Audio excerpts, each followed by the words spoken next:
Two men who have themselves dressed up as clowns to scare people join us now. Endrit Ferizoli and Dan Van Lee. And Amina joins us. She's also involved in these pranks, but alongside them, someone who's got some pretty strong words for anyone involved in this, Scotland Yard officer Peter Blexley. Right, let's get started. So, people might have seen on the internet a clown prank that you did where it actually ends violently. Now, all of that, you say, is part of the prank. It didn't end violently. But why are you doing this? Someone dressing up as a clown randomly with no motive, just walking around scaring people, that's proper creepy. Why is it different from you dressing up as a clown and walking around scaring people? I'm the cameraman, yeah. He dresses as a clown, but...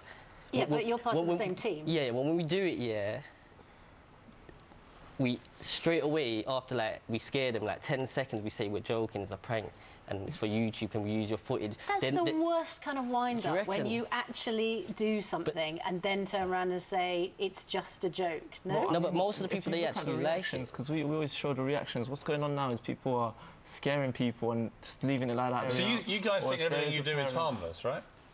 I mean, we try to take all the necessary steps that we can as a small production team. No, if it's so harmless, your name is DigiDan, right? That's your YouTube name, yeah? Yeah. If what you do is so harmless, why were you jailed for 9 months for being convicted of staging a bomb hoax and mock robberies in London? And that only happened in March earlier this year, right? Yeah, this year. Right. So you went to prison because you were staging bomb hoaxes and mock robberies. What's funny about that? See them incidences, yeah. Yeah. You went to prison, right? Yeah, they went wrong and that right. But do you understand that staging bomb hoaxes and mock robberies and scaring people like this is actually a pretty unpleasant business? You've already been to jail for this. You were jailed in March 2016, right? I mean, do you not get that this is not very funny? That actually what you're doing is terrorising people and causing a nuisance and wasting police time. But what you're doing is very unfair. Let him answer, Let me answer. Answer the question. Yeah, so, see with them times, as like dressing up as a clown and obviously doing like a bomb hoax, that's two different type of things. Mm-hmm. And, you understand it, yeah. I've seen some other clips that these people here have recorded with clown masks on. One involved a clown mask and a chainsaw. Another one involved clown masks, rivers of blood, and people pretending to be disemboweled. And I saw the reaction from the people to your, what you would call pranks. They were clearly distressed. They ran away as fast as they possibly could, and I failed to see the humour in that.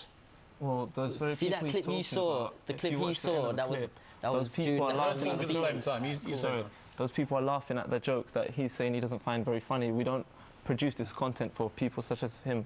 We produce it for young Mate, you're producing content where you're staging bomb hoaxes that's and not what we're here to talk walking about, around in clown masks with and chainsaws. secondly, we've done the time for the bomb hoax. Teenagers we made a mistake and it went wrong. Let me finish. Obviously, a lot of teenagers probably find what you do hilarious, right? I've seen the clips go viral. The problem is, it's not that hilarious. That's why you went to jail earlier this year for it. The way that the judge ruled was quite unfair. Why? Because it was supposed to be like...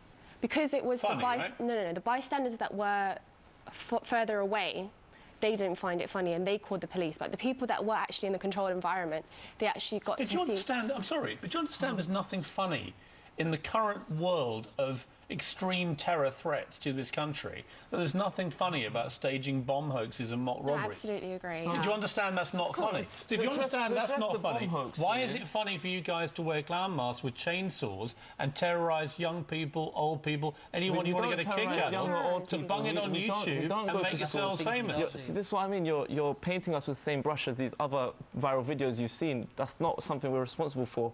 We don't condone doing it outside of school. We would never do that. Why has he gone to jail this year? I'll explain that to you. No, it was for staging bomb hoaxes and mock robberies. So with the bomb hoax, my point is, you think what you do is pranking. Are you going to let me answer your question? But obviously, the law doesn't agree with you. Do you want me to answer your question or not? Very unpleasant pieces of work, making fun out of people, staging bomb hoaxes and mock robberies. And the problem with that is, you don't seem to have learned your lesson. The problem is you're not letting me answer your question. That's the real problem. My question is this. You come out of prison, having gone to prison for doing this, and you carried on doing it, and here you are defending it. We can say that everyone has learnt their lesson in terms of actually... Have you? OK, can I just leave 100%. the last one? Let's give the What last lessons one. have you learned exactly? OK, Peter Blexley, some police officers, one police force in particular says No. 14 That seems incidents in legit. 24 hours. Just explain the impact on the police for us. Well, clearly the police have identified this as a problem which needs some kind of immediate response to it. My advice to these young people here would be definitely don't do it, because the last thing you want is another criminal conviction to your name, and that is what is probably going to happen. All right. Cameraman, actor, another talented person, put your talents to the right use, write a movie, appear in a movie, I'm afraid film there a we movie. must leave it because otherwise we're going to run out of time. But we really appreciate you coming in to talk about this morning. Thanks very much indeed. We have meetings in there for hours trying to get young people to come into church, and here they are on our doorstep. Fantastic. So we want to work out how we can show these people that Jesus cares about Pokemon players. And they will be here. We'll speak to Paul. Well, you're quite concerned about people's safety because there have been some accidents